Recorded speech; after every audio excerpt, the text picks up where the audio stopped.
Doctor Shashidhar Todkar ಅವರೇ, ಗೌರವ ಉಪಸ್ಥಿತಿಯನ್ನು ಮಾಡಿರುವಂತಹ ಹರಿಪ್ರಸಾದ್ ಸ್ವಾಮಿಗಳೇ, ಡಾಕ್ಟರ್ ಸೋಮನಾಥ್ ಮುಂಚೆ ಅವರೇ, ಸುನೀತಾ ದಾಳ್ಗಿಯವರೇ, ಗಾಂಧೀಜಿ ಮೂರ್ಖೇಗೌಡರೇ ಮತ್ತು ಮಿತ್ರರಾದಂತಹ ಭೀಮಾಶಂಕರ್ ಬಿರಾದರ್ ಅವರೇ ಹಾಗೂ ಪೂಜ್ಯ ಗುರುಬಸವಲಿಂಗ ಪಟ್ಟದೇವರು,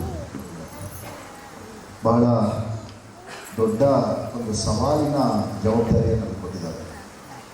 ಯಾಕೆ ಸವಾಲಿನ ಜವಾಬ್ದಾರಿ ಅಂತಂದರೆ, 75 ವರ್ಷಗಳ ಈ ಒಂದು ಜರ್ನಿಯನ್ನು ಒಂದು ಗೋಷ್ಠಿಯಲ್ಲಿ ಹಿಡಿದಿರೋದು ಭಾಳ ಕಷ್ಟ. ಅದರಲ್ಲೂ ಸ್ವಾಮೀಜಿಯವರ ಶೈಕ್ಷಣಿಕ ಕ್ರಾಂತಿಯನ್ನು ಅಥವಾ ಶೈಕ್ಷಣಿಕವಾಗಿ ಅವರು ಮಾಡಿರುವಂತಹ ಬಹಳ ದೊಡ್ಡ ಹೆಜ್ಜೆ ಗುರುತುಗಳನ್ನು ಕೇವಲ 5-10 ನಿಮಿಷಗಳಲ್ಲಿ ಅಥವಾ 20 ನಿಮಿಷಗಳಲ್ಲಿ ಹಿಡಿದಿರೋದು ಬಹಳ ದೊಡ್ಡ ಸವಾಲಿನ ಕೆಲಸ. ಆದರೂ ನನ್ನ ಅರಿವಿನ ಮಿತಿಯಲ್ಲಿ, ನನ್ನ ವಿವೇಕದ ಮಿತಿಯಲ್ಲಿ ಪೂಜ್ಯ ಬಸವಲಿಂಗ ಪಟ್ಟದೇವರವರು ಮಾಡಿರುವಂತಹ ಶೈಕ್ಷಣಿಕ ಕ್ರಾಂತಿ ಏನಿದೆ ಅದರ ಸ್ವರೂಪವನ್ನಷ್ಟೇ ನಾನು ಅರ್ಥ ಮಾಡ್ಕೊಳ್ಳೋದಕ್ಕೆ ಟ್ರೈ ಮಾಡಿದ್ದೀನಿ. ನನ್ನನ್ನು ಪರಿಚಯ ಮಾಡಿಕೊಟ್ಟು ನನಗೆ ಹೇಳೋದೇನಂತಂದರೆ, ನಾವು ಶಿವಮೊಗ್ಗದ ಕಡೆಯವರು.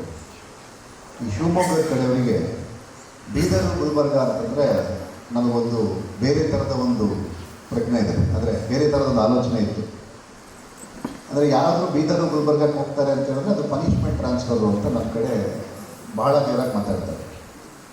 ಅಂದರೆ ಆ ಥರದ ಒಂದು ಗ್ರಹಿಕೆಯಲ್ಲಿ ಇಟ್ಕೊಂಡು ನಾನು ಕಲಬುರಗಿಗೆ ಬಂದವನು. ಯಾಕಂದರೆ ಉದ್ಯೋಗ ಕಲಬುರಗಿಗೆ ಸಿಕ್ಕಿದ್ರಿಂದ ಅನಿವಾರ್ಯವಾಗಿ ಕಲಬುರಗಿಗೆ ದೂಡಲ್ಪಟ್ಟವು. ಕಲಬುರಗಿಗೆ ಬಂದು ಒಂದು 4-5 ವರ್ಷಗಳ ತನಕ ಬೀದರಿಗೆ ಬರೋಕ್ಕಾಗಿರಲಿಲ್ಲ. ಬಟ್ ನನ್ನ ಸ್ನೇಹಿತರು ಸಿದ್ದಪ್ಪ ಮುಲಿಗೆ ಅವರು ಒಂದು ಸಾರಿ ನನ್ನ ಬೀದರಿಗೆ ಕರ್ಕೊಂಡ್ಬಂದರು. ಅದು ಆ ಟೆಕ್ಸ್ಟ್ ಬುಕ್ನಲ್ಲಿ ಬಸವಣ್ಣನ ಕುರಿತಂತೆ ನಾವು ಪರಿಚಯಿಸಿದ ರೀತಿಗೋಸ್ಕರ ಇದೇ ಮಠಕ್ಕೆ ಕರ್ಕೊಂಡ್ಬಂದರು.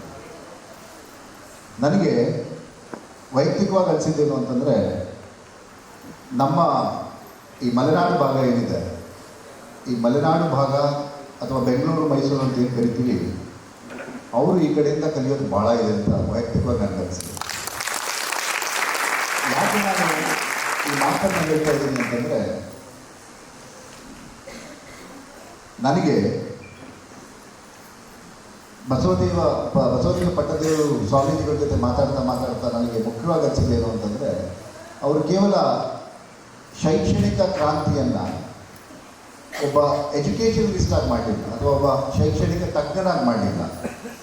ಬದಲಾಗಿ ಅವರೊಳಗಡೆ ಒಂದು ತಾಯ್ತನ ಇದೆ. ಆ ತಾಯ್ತನದ ಕಾರಣಕ್ಕಾಗಿ ಅವರು ಇದನ್ನೆಲ್ಲ ಮಾಡೋಕ್ಕೆ ಸಾಧ್ಯ ಆಗಿದೆ ಅಂತ ನನಗೆ ವೈಯಕ್ತಿಕವಾಗಿ ಅನಿಸಿದೆ. ಯಾಕಂದರೆ ಪ್ರತಿ ಬಾರಿ ನಾನು ಅವ್ರ ಜೊತೆ ಮಾತಾಡಿದಾಗ ನನಗದು ನಿಜಕ್ಕೂ ದರ್ಶನ ಆಗ್ತಾ ಹೋಗುತ್ತೆ. ಅಂದರೆ ನಾನು ಏನೇನು ಹೇಳಕ್ಕೆ ಹೊರಡ್ತಾ ಇದ್ದೀನಿ ಅಂತಂದರೆ, ಯಾವುದೇ ಒಬ್ಬ ಸಂತ, ಯಾವುದೇ ಒಬ್ಬ ಮಹಾನ್ ವ್ಯಕ್ತಿ ಇಷ್ಟು ದೊಡ್ಡ ಮಟ್ಟದ ಒಂದು ಕ್ರಾಂತಿಯನ್ನು ಅದು ಈ ಭಾಗದಲ್ಲಿ ಮಾಡಬೇಕು ಅನ್ನೋದ್ರೆ ಅದು ಅಸಾಧಾರಣವಾದ ಕೆಲಸ. ನನಗೆ ಇದು ಭಾಳ ಸರಿ ನಾವು ಯಾವುದಾದ್ರೂ ವ್ಯಕ್ತಿ ಬಗ್ಗೆ ಮಾತಾಡಬೇಕಾದ್ರೆ ಗುಣವಾಚಕಗಳನ್ನು ಹೆಚ್ಚು ಬಳಸ್ತಾ ಇರ್ತೀವಿ. ಬಟ್ ಇವತ್ತು ಆ ಗುಣವಾಚಕಗಳನ್ನು ಕೇವಲ ಗುಣವಾಚಕಗಳಾಗಿ ಬಳಸದಲ್ಲೇ ಬಳಸದ ಹೊರತು ನಾವು ಬಸವಲಿಂಗ ಪಟ್ಟದೇವರ ಕುರಿತು ಮಾತಾಡೋಕ್ಕೆ ಸಾಧ್ಯ ಇಲ್ಲ ಅಂತ ನನಗನ್ಸಿದೆ. ಸೊ ಹಾಗಾಗಿ ಒಂದು ಸಾರಿ ಐನ್ಸ್ಟೈನ್, ತಮಗೆಲ್ಲರಿಗೂ ಪರಿಚಯ ಇರುತ್ತೆ, ಬಹಳ ಮೇಧಾವಿ ಸೈಂಟಿಸ್ಟ್. ಅವರು ತಮ್ಮ ಒಂದು ಸಿದ್ಧಾಂತಕ್ಕೆ 50 ವರ್ಷಗಳು ತುಂಬಿದ ಸಂದರ್ಭದಲ್ಲಿ ಅವರೊಂದು ಮಾತನ್ನು ಹೇಳ್ತಾರೆ. ಏನು ಅಂತಂದರೆ, ಜಗತ್ತಿನಲ್ಲಿ ನನಗೆ ಯಾವುದಾದ್ರೂ ತುಂಬ ಆಶ್ಚರ್ಯವನ್ನು ಉಂಟು ಮಾಡಿರೋ ಘಟನೆ ಇದ್ದರೆ ಅದು ಗಾಂಧಿ ಅಂತ ಒಬ್ಬ ವ್ಯಕ್ತಿ ಹಾಗೆ ಯೋಚಿಸಿ ಹಾಗೆ ಈ ಮೂಳೆ ಮಾಂಸಗಳೊಂದಿಗೆ ಈ ಭೂಮಿ ಮೇಲೆ ನಡೆದಾಡಿದ್ದ ಅನ್ನೋದನ್ನು ಮಾತಾಡಿದರು. ಅಂದರೆ ಗಾಂಧಿ ಅನ್ನೋ ಒಬ್ಬ ವ್ಯಕ್ತಿ ಜಗತ್ತಿನಲ್ಲಿ ಮೂಳೆ ಮಾಂಸಗಳನ್ನು ತುಂಬಿದ ಮನುಷ್ಯನಾಗಿ ನಡೆದಾಡಿದ್ದ ಅನ್ನೋದು ನನಗಿರೋ ಬಹಳ ದೊಡ್ಡ ಆಶ್ಚರ್ಯ ಸಂಗತಿ ಅಂತ ಹೇಳಿ ಐನ್ಸ್ಟೈನ್ ಅವರು ಒಂದ್ಸರಿ ಹೇಳಿದರು. ನನಗೆ ಈ ಮಠದ ಸಂಪರ್ಕಕ್ಕೆ ಬಂದ ನಂತರದಲ್ಲಿ, ಈ ಮಠದ ಶಾಲೆಗಳ ಕುರಿತು ನಾನು ಸಣ್ಣ ಮಟ್ಟದ ಅಧ್ಯಯನವನ್ನು ತೊಡಗಿದ ನಂತರದಲ್ಲಿ ನನಗನ್ಸಿದ್ದೇನು ಅಂತಂದರೆ, ನಿಜವಾಗ್ಲೂ ಇವತ್ತಿನ 21ನೇ ಶತಮಾನದ ಕಾಲದಲ್ಲಿ, ಇವತ್ತಿರುವಂಥ ಇಷ್ಟೊಂದು ಡಿಸ್ಟ್ರಕ್ಟಿವ್ಗಳ ಕಾಲದಲ್ಲಿ ಬಸವಲಿಂಗ ಪಟ್ಟದ ದೇವರು ಅನ್ನುವ ಒಬ್ಬ ವ್ಯಕ್ತಿ ಹೀಗೆ ಬದುಕಿದ್ದಕ್ಕೆ ಸಾಧ್ಯವಾಗದೆ ನನಗಿರೋ ಆಶ್ಚರ್ಯ. ಯಾಕಂದರೆ ಸಾಧ್ಯವೇ ಇಲ್ಲ. ಇವತ್ತು ನಾನು ದಾಟ್ತಾ ಇರುವ ವರ್ತಮಾನ ಏನಿದೆ, ನಾನು ಚಲಿಸ್ತಾ ಇರೋ ವರ್ತಮಾನ ಏನಿದೆ, ಈ ವರ್ತಮಾನ ಸ್ವಾರ್ಥಿಗಳಿಂದ ತುಂಬಿರೋ ವರ್ತಮಾನ. ನಾವೆಲ್ಲರೂ ಸ್ವಾರ್ಥಿಗಳು. ಈ ಸ್ವಾರ್ಥಿಗಳೇ ತುಂಬಿರುವ ಅಥವಾ ಸ್ವಾರ್ಥವೇ ಒಂದು ಮೌಲ್ಯ ಅನ್ನುವ ಸಮಾಜದಲ್ಲಿ ನಿಸ್ವಾರ್ಥವಾಗಿ ಸೇವೆ ಮಾಡೋದ್ರ ಮೂಲಕ ಬೇರೆಯವರ ಬೆಳವಣಿಗೆಯಲ್ಲೇ ತಮ್ಮ ಸಂತೋಷವನ್ನು ಕಂಡಂತಹ ಒಬ್ಬರು ಸಂತರು ನಾನು ಭೇಟಿ ಮಾಡಿದರೆ ಅವರು ಬಸವಲಿಂಗ ಪಟ್ಟದೇವರು. ನನಗೆ ಇವರ ಬಗ್ಗೆ ಮಾತಾಡಬೇಕು ಅಂತ ಕೇಳಿದಾಗ ನಾನು ಅವರು ಕಟ್ಟಿದ ಶಾಲೆಗಳ ಬಗ್ಗೆ ಮಾತಾಡಬೇಕು, ಅವರು ಮಾಡಿದಂತಹ ಶೈಕ್ಷಣಿಕ ಕ್ರಾಂತಿ ಬಗ್ಗೆ ಮಾತಾಡಬೇಕು, ಅಥವಾ ಅವರು ಸ್ಥಾಪಿಸಿದಂತಹ ಶೈಕ್ಷಣಿಕ ಸಂಸ್ಥೆಗಳ ಬಗ್ಗೆ ಮಾತಾಡಬೇಕು, ಇಲ್ಲಿ ಕಲಿಯುತ್ತಿರುವ ವಿದ್ಯಾರ್ಥಿಗಳ ಬಗ್ಗೆ ಮಾತಾಡಬೇಕು ಅನ್ನೋ ಹಲವು ಸವಾಲುಗಳು ನನ್ನ ತಲೆಗೆ ಬಂತು.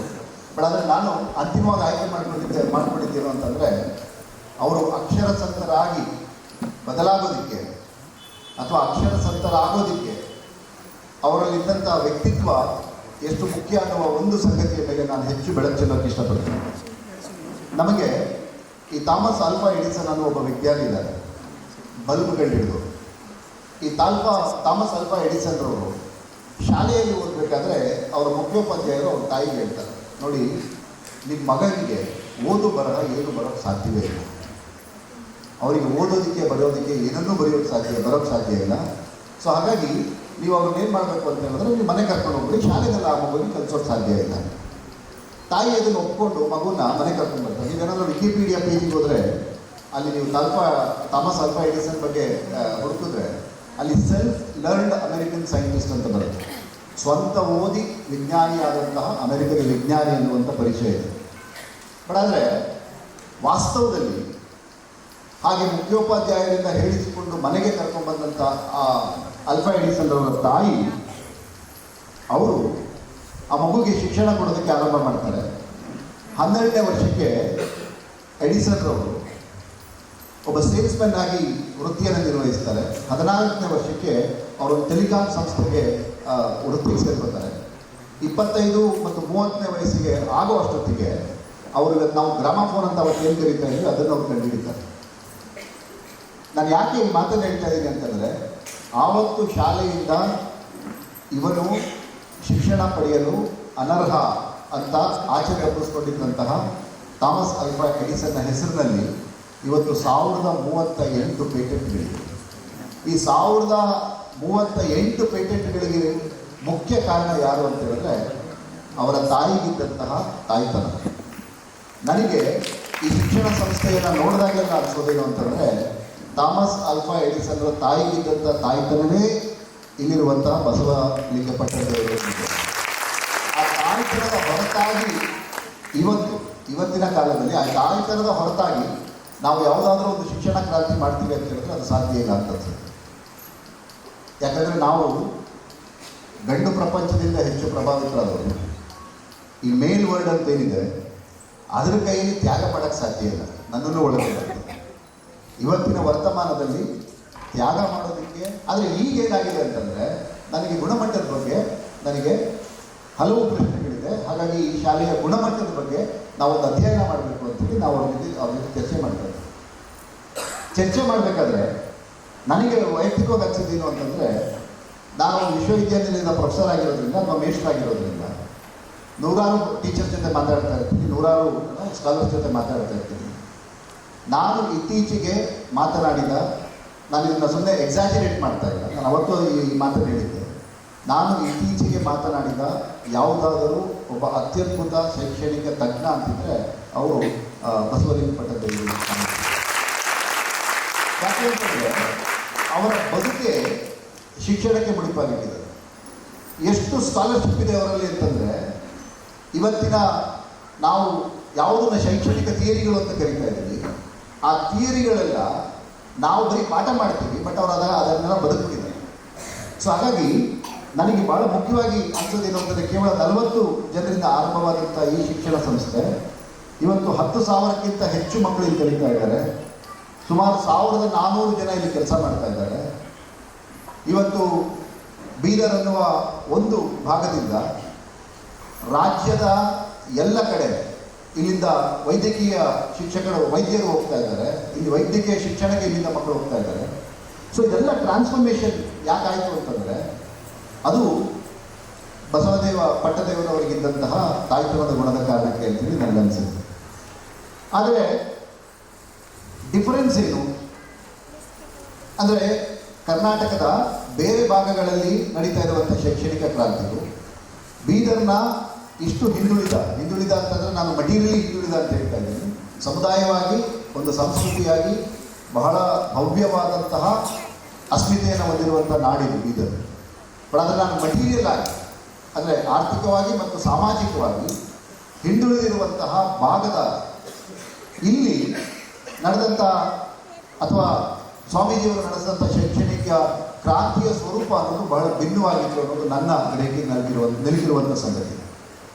ನಾನು ಯಾಕೆ ಇದನ್ನು ಮಾತನ್ನು ಹೇಳ್ತಾ ಇದ್ದೀನಿ ಅಂತಂದರೆ ನಮ್ಮ ವರ್ತಮಾನದ ಸಮಾಜ ಎದುರಿಸ್ತಾ ಇರುವ ಬಹಳ ದೊಡ್ಡ ಸವಾಲು ಯಾವುದು ಅಂತ ಹೇಳಿದ್ರೆ ನೈತಿಕತೆ ಇಲ್ಲದ ಸವಾಲು. ಅಂದರೆ ನಮ್ಮ ರಾಜಕೀಯ ಇವತ್ತಿದೆ ಅಂತ ನನಗೆ ಅನಿಸುತ್ತೆ. ಸೊ ಹಾಗಾಗಿ ಈ ಮಠದಲ್ಲಿ ನಡೆದಿರೋದು ಅಥವಾ ನಡೀತಾ ಇರೋದು ಕೇವಲ ಶಿಕ್ಷಣ ಕೊಡುವ ಪ್ರಕ್ರಿಯೆ ಅಷ್ಟೇ ಅಲ್ಲ, ಬದಲಾಗಿ ಒಂದು ಸಂಪೂರ್ಣ ವ್ಯಕ್ತಿತ್ವವನ್ನು ರೂಪಿಸುವಂಥ ಒಂದು ಕಾರ್ಯಕ್ರಮ ಏನು ನಡೀತಾ ಇದೆ. ಮತ್ತು ಆ ಇಡೀ ಕಾರ್ಯಕ್ರಮದ ಅಥವಾ ಇಡೀ ಕಾರ್ಯಯೋಜನೆಯ ಕುಲಪತಿಗಳಾಗಿ ನನಗೆ ಬಸವದೇವ ಪಟ್ಟದೇವರವರು ಕಾಣ್ತಾರೆ. ಸೊ ಹಾಗಾಗಿ ಅವರು ಕೇವಲ ಬೀದರಿಗೆ ಸೀಮಿತ ಆಗೋದಲ್ಲ ಅಥವಾ ಬಾಲ್ಕಿ ಮಠಕ್ಕೆ ಸೀಮಿತ ಆಗೋದಲ್ಲ. ಅವರ ಎಕ್ಸ್ಪರ್ಟಿ ಏನಿದೆ, ಅವರ ಪರಿಣಿತಿ ಏನಿದೆ, ಯಾಕಂದರೆ ಸುಮಾರು 50-60 ವರ್ಷಗಳ ಕಾಲ ಸಂಪೂರ್ಣವಾಗಿ ಅವರು ನಮ್ಮ ಸಮಾಜದ ಶೈಕ್ಷಣಿಕ ವ್ಯವಸ್ಥೆ ಹೇಗಿರಬೇಕು ಅನ್ನುವ ಆಲೋಚನೆಯಲ್ಲೇ ಕಳೆದಿದೆ. ನನಗನ್ಸುತ್ತೆ ದಿನದ 24 ಗಂಟೆಯಲ್ಲಿ ಕನಿಷ್ಠ ಅವರು 12-13 ಗಂಟೆ ಶಿಕ್ಷಣದ ಬಗ್ಗೆನೇ ಯೋಚನೆ ಮಾಡ್ತಾರೆ. ಸೊ ಹಾಗಾಗಿ ಅವರಿಗಿರುವ ಒಳನೋಟ ಇದೆಯಲ್ಲ, ಅದು ಪುಸ್ತಕ ಓದಿನಿಂದ ಬಂದ ಒಳನೋಟ ಅಲ್ಲ. ಈಗ ನಮಗೆಲ್ಲ PhD ಮಾಡಿ ಸ್ವಲ್ಪ ಏನೋ ಅರಿವು ಬಂದಿದೆ, ಬಟ್ ಅವರಿಗೆ ಪುಸ್ತಕ ಓದೋದ್ರ ಮೂಲಕ ಈ ಅರಿವು ಬಂದಿಲ್ಲ, ಬದಲಾಗಿ ಅವರ ಬದುಕಿನ ಮೂಲಕವೇ ಈ ಅನುಭವ ಬಂದಿದೆ. ಸೊ ಹಾಗಾಗಿ ಈ ಅನುಭವ ಇದೆಯಲ್ಲ, ಈ ಅನುಭವ ಅನ್ನೋದು ಬೀದರ್ನಿಂದ ಕರ್ನಾಟಕಕ್ಕೆ ದಾಟಬೇಕು. ನಾವು ಏನು ಮಾತಾಡ್ತಿದ್ರೆ ಕರ್ನಾಟಕ ಅಲ್ಲಿಂದ ಬೀದರಿಗೆ ಬರಬೇಕು ಅಂತ ಹಂಗಿಲ್ಲ. ಇವತ್ತೇನಾದರೂ ಈ ಕಲ್ಚರಲ್ ಸ್ಟಡೀಸ್ ಅಂತ ಏನು ಕರೀತಾರೆ, ಸಾಂಸ್ಕೃತಿಕ ಶಿಕ್ಷಣ ಮತ್ತು ಮಾನವೀಯ ಶಿಕ್ಷಣ ಅನ್ನುವ ಒಂದು ಎಕ್ಸ್ಪೆರಿಮೆಂಟ್ ಏನು ನಡೀತಾ ಇದೆ ಈ ಮಠದಲ್ಲಿ, ಇದು ಬೀದರಿಂದ ಕರ್ನಾಟಕದ ಇತರ ಭಾಗದೆಡೆಗೆ ದಾಟಬೇಕು ಅಂತ ನನಗನ್ಸುತ್ತೆ. ದಾಟಿದಾಗ ಮಾತ್ರವೇ ನಾವಿವತ್ತು ನಮ್ಮ ಸಮಾಜದಲ್ಲಿರುವಂಥ ವಿಚಿತ್ರ ಶಕ್ತಿಗಳನ್ನು ಎದುರಿಸೋದಕ್ಕೆ ಸಾಧ್ಯ. ಸೊ ಆ ನಿಟ್ಟಿನಲ್ಲಿ ನನಗೆ ಶಿಕ್ಷಣ ಅಂದ್ರೇನು ಅಂತಂದರೆ ಕೇವಲ ಔಪಚಾರಿಕ ಶಿಕ್ಷಣ ಅಲ್ಲ. ನಮ್ಮಲ್ಲಿ ಬೆಲ್ ಹುಕ್ ಅನ್ನೋ ಒಬ್ಬರು ಹೆಣ್ಮಕ್ಳಿದ್ದಾರೆ, ಅವಳೇನು ಹೇಳ್ತಾರಂದರೆ ಶಿಕ್ಷಣ ಅಂತಂದರೆ ಪ್ರಾಕ್ಟೀಸಿಂಗ್ ಫ್ರೀಡಮ್ ಅಂತ. ಶಿಕ್ಷಣ ಅಂತಂದರೆ ಸ್ವಾತಂತ್ರ್ಯವನ್ನು ಅನುಭವಿಸೋದೇ ಶಿಕ್ಷಣ. ಹಾಗಾಗಿ ನಾವು ಮಗುಗೆ ಯಾಕೆ ಶಿಕ್ಷಣ ಕೊಡಬೇಕು ಅಂತಂದರೆ ಆ ಮಗುವಿಗೆ ತನಗಿರುವ ಸ್ವಾತಂತ್ರ್ಯವನ್ನು ಅನುಭವಿಸುವ ಒಂದು ಸ್ಥೈರ್ಯ ಬರೋದಕ್ಕೋಸ್ಕರ ನಾವು ಶಿಕ್ಷಣ ಕೊಡಬೇಕು. ಅವನು ಡಾಕ್ಟರ್ ಆಗೋಕ್ಕೋ, ಇಂಜಿನಿಯರ್ ಆಗೋಕ್ಕೋ ಅಥವಾ ವಿಜ್ಞಾನಿ ಆಗೋಕ್ಕೋ ಶಿಕ್ಷಣ ಕೊಡೋದಲ್ಲ. ಅಷ್ಟೇ ಅಲ್ಲ ಶಿಕ್ಷಣದ ಉದ್ದೇಶ. ಶಿಕ್ಷಣದ ಮೂಲಭೂತ ಉದ್ದೇಶ ಏನು ಅಂತಂದರೆ ಪ್ರತಿಯೊಂದು ಮಗುವು ತನಗೆ ಲಭ್ಯವಿರುವ ಸ್ವಾತಂತ್ರ್ಯವನ್ನು ಅನುಭವಿಸಲು ಶಕ್ತನಾಗಬೇಕು. ಅದು ಶಿಕ್ಷಣದ ಮೂಲ ಉದ್ದೇಶ. ಸೊ ಆ ನಿಟ್ಟಿನಲ್ಲಿ ಈ ಶಾಲೆಗಳಲ್ಲಿ ನಡೀತಾ ಇರುವಂಥ ಶೈಕ್ಷಣಿಕ ಚಟುವಟಿಕೆ ಬಹಳ ಮುಖ್ಯ ಅಂತ ನನಗನ್ಸುತ್ತೆ. ಯಾಕಂತಂದರೆ ಅದು ಕೇವಲ ಒಂದು ಔಪಚಾರಿಕ ಶಿಕ್ಷಣಕ್ಕೆ ನಿಂತಿಲ್ಲ, ಅದನ್ನು ಮೀರಿ ವ್ಯಕ್ತಿಗೆ ಅವನ ಸ್ವಾತಂತ್ರ್ಯವನ್ನು ಅರ್ಥ ಮಾಡಿಸಬೇಕು ಅಥವಾ ಅವನ ಸ್ವಾತಂತ್ರ್ಯವನ್ನು ಅವನು ಆಕ್ಸೆಸ್ ಮಾಡಬೇಕು ಅನ್ನುವ ರೀತಿಯಲ್ಲಿ ಇಲ್ಲಿ ಶಿಕ್ಷಣವನ್ನು ನಿರ್ವಹಿಸಲಾಗ್ತಾ ಇದೆ. ಬಹುಶಃ ಸ್ವಾಮೀಜಿಯವರ ತಲೆಯಲ್ಲಿರುವಂಥ ಬಹಳ ಮುಖ್ಯವಾದಂತಹ ಆಲೋಚನೆ ಅದು. ಆ ಕಾರಣಕ್ಕೆ ಈ ಮಠದಿಂದ ಶಿಕ್ಷಣ ಪಡೆದ ಬಹುತೇಕ ಮಕ್ಕಳು ಯಾರು ಅಂತಂದರೆ ಈ ಸಮಾಜದ ಅಂಚಿನ ಸಮುದಾಯದವರು, ಈ ಸಮಾಜದ ಅತ್ಯಂತ ಕಡೆಯ ಬೀದಿಗಳಿಂದ ಬಂದವರು, ಈ ಸಮಾಜದಲ್ಲಿ ಯಾರೂ ಇಲ್ಲ ನನ್ನ ಶೈಕ್ಷಣಿಕ ಭವಿಷ್ಯ ಏನು ಅಂತ ಆಲೋಚನೆ ಮಾಡಿದವರು, ಅಂತಹ ಬಹಳ ದೊಡ್ಡ ವರ್ಗ ಏನಿದೆ ಆ ವರ್ಗ ಈ ಮಠದಿಂದ ಸಾಕಷ್ಟು ಲಾಭಗಳನ್ನು ಪಡೆದಿದೆ. ಯಾಕೆ ಅಂತಂದರೆ ನೀವು ಕರ್ನಾಟಕದಲ್ಲಿ ನಿಮಗೆ ಸ್ವಾತಂತ್ರ್ಯ ಬಂದ ನಂತರದಲ್ಲಿ ಅಥವಾ ಕರ್ನಾಟಕದ ಚರಿತ್ರೆಯನ್ನು ನೋಡಿದ್ರೆ ನಾವು ಕರ್ನಾಟಕ ಅಂದ್ರೇ ನಾವು ದಕ್ಷಿಣ ಕರ್ನಾಟಕ ಅನ್ನುವಂತಹ ಒಂದು ಆಲೋಚನಾ ಕ್ರಮ ಏನಿತ್ತು, ಎಲ್ಲ ಸರ್ಕಾರಗಳು ಈ ಭಾಗವನ್ನು ಶೈಕ್ಷಣಿಕವಾಗಿ ಆರ್ಥಿಕವಾಗಿ ಮತ್ತು ಸಾಮಾಜಿಕವಾಗಿ ನೆಗ್ಲೆಕ್ಟ್ ಮಾಡ್ತಿದ್ದಂಥ ಕಾಲದಲ್ಲಿ ಇಲ್ಲಿ ಇಷ್ಟು ದೊಡ್ಡ ಶೈಕ್ಷಣಿಕ ಕ್ರಾಂತಿ ಮಾಡೋದು ಅಷ್ಟು ಸುಲಭ ಅಲ್ಲ. ಸೊ ಆ ಶೈಕ್ಷಣಿಕ ಕ್ರಾಂತಿ ಮಾಡುವ ಉದ್ದೇಶ ಏನು ಅಂತಂದರೆ ಒಂದು ಇನ್ಕ್ಲೂಸಿವ್ ಸೊಸೈಟಿಯನ್ನು ಕಟ್ಟಬೇಕು, ಎಲ್ಲ ಸಮುದಾಯಗಳನ್ನು ಒಳಗೊಳ್ಳುವಂಥ ಒಂದು ಸಮಾಜವನ್ನು ನಿರ್ಮಾಣ ಮಾಡಬೇಕು. ಆಗ ಮಾತ್ರವೇ ನಾವು ಒಂದು ಒಳ್ಳೆಯ ದೇಶವನ್ನು ಕಟ್ಟೋಕ್ಕೆ ಸಾಧ್ಯ ಅನ್ನುವಂಥ ಒಂದು ಮಾಡೆಲನ್ನು ನನ್ನ ಪ್ರಕಾರ ಸ್ವಾಮೀಜಿಯವರು ಕರ್ನಾಟಕದ ಮುಂದೆ ಇಟ್ಟಿದ್ದಾರೆ. ಮೇ ಬಿ ಕರ್ನಾಟಕ ಮೋಸ್ಟ್ಲಿ ಬೀದರಿಂದ ಅಥವಾ ಈ ಒಂದು ಶೈಕ್ಷಣಿಕ ಸಂಸ್ಥೆಗಳಿಂದ ಕಲಿಯೋದು ಸಾಕಷ್ಟು. ಇವತ್ತು ನಾವು ರಾಜ್ಯ ಶಿಕ್ಷಣ ನೀತಿ ಬಗ್ಗೆ ಮಾತಾಡ್ತಾ ಇದ್ದೀವಿ, ರಾಷ್ಟ್ರೀಯ ಶಿಕ್ಷಣ ನೀತಿ ಬಗ್ಗೆ ಮಾತಾಡ್ತಾ ಇದ್ದೀವಿ. ಈ ಎಲ್ಲ ಶಿಕ್ಷಣ ನೀತಿಗಳು ನಾವು ಯಾವುದನ್ನು ಶಿಕ್ಷಣ ಅಂತ ಇದ್ದೀವೋ ಅಂದರೆ ಮನುಷ್ಯನ ಅನುಭವವನ್ನು ಅರ್ಥ ಮಾಡಿಸುವ ಶಿಕ್ಷಣವನ್ನು ಕೊಡುವಂಥ ನಿಟ್ಟಿನಲ್ಲಿ ಏನಾದರೂ ಕಲಿಬೇಕಿದ್ರೆ ಅದು ನನಗನ್ಸುತ್ತೆ ಈ ಮಠದ ಭಾಗದಿಂದ ಕಲಿಬೇಕು ಅಂತ ನನಗನ್ಸುತ್ತೆ. ಸೊ ಹಾಗಾಗಿ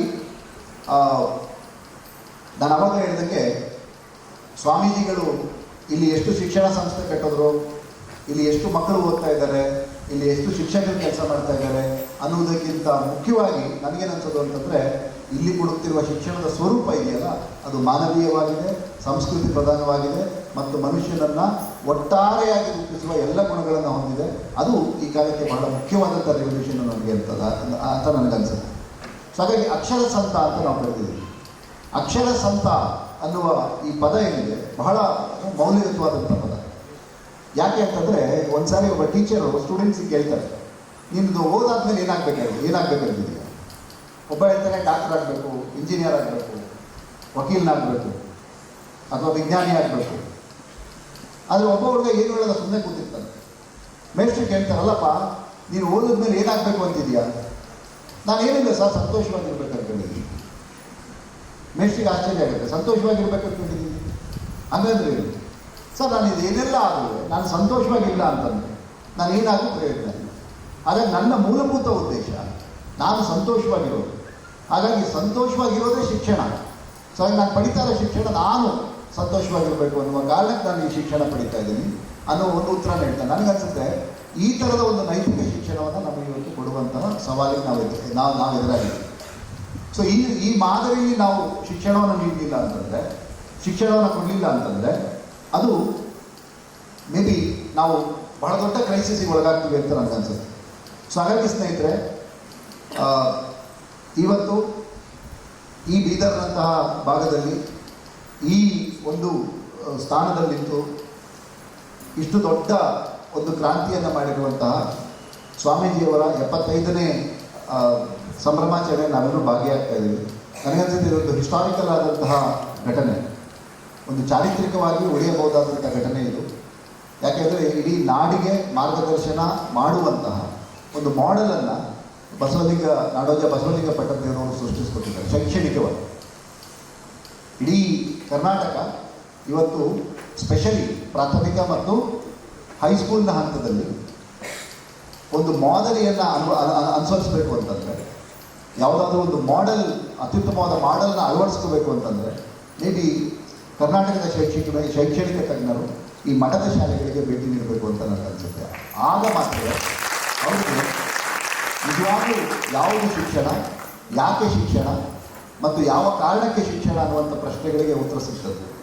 ಯಾಕೆಂದರೆ ಇವತ್ತು ನಾವೇನು ಮಾಡಿದ್ದೀವಿ ಅಂತಂದರೆ ಶಿಕ್ಷಣವನ್ನು ಕೇವಲ ಉದ್ಯೋಗಿಗಳನ್ನು ಅಥವಾ ನೌಕರನ್ನು ಉತ್ಪಾದಿಸುವ ಸಾಧನ ಥರ ನೋಡ್ತಾ ಇದ್ದೀವಿ. ಶಿಕ್ಷಣದ ಮೂಲಭೂತ ಉದ್ದೇಶ ಮನುಷ್ಯರನ್ನು ರೂಪಿಸೋದಕ್ಕೆ. ಶಿಕ್ಷಣದ ಉದ್ದೇಶ ಕೇವಲ ನೌಕರನ್ನು ಉತ್ಪಾದಿಸೋದಲ್ಲ. ಇವತ್ತು ನಮ್ಮಲ್ಲೇನಾಗಿದೆ ಅಂತ ಹೇಳಿದ್ರೆ ಈ ಮಾರ್ಕೆಟ್ ಓರಿಯೆಂಟೆಡ್ ನೆರೆಟಿವ್ಗಳು ಬಂದಿರೋದ್ರಿಂದ ಶಿಕ್ಷಣ ಅನ್ನೋದನ್ನು ಕೇವಲ ಉದ್ಯೋಗಿಗಳನ್ನು ರೂಪಿಸೋದು ಅಥವಾ ನೌಕರರನ್ನು ರೂಪಿಸೋದು ಅಥವಾ ಮಾರುಕಟ್ಟೆಯಲ್ಲಿ ಕೊಳ್ಳಬಹುದಾದ ಕನ್ಸ್ಯೂಮರ್ಗಳನ್ನು ರೂಪಿಸೋದು ಅನ್ನೋ ಹಂತಕ್ಕೆ ನಾವು ಶಿಕ್ಷಣವನ್ನು ನಿಲ್ಲಿಸಿದ್ದೀವಿ. ಬಟ್ ಆದರೆ ಅದೆಲ್ಲದರ ಆಚೆಗೆ ಶಿಕ್ಷಣ ಅನ್ನೋದು ಬಹಳ ಮುಖ್ಯವಾಗಿ ಒಂದು ಸಮಾಜವಾಗಿ ಬದುಕುವ ಮೌಲ್ಯಗಳನ್ನು ಕಲಿಸಬೇಕು.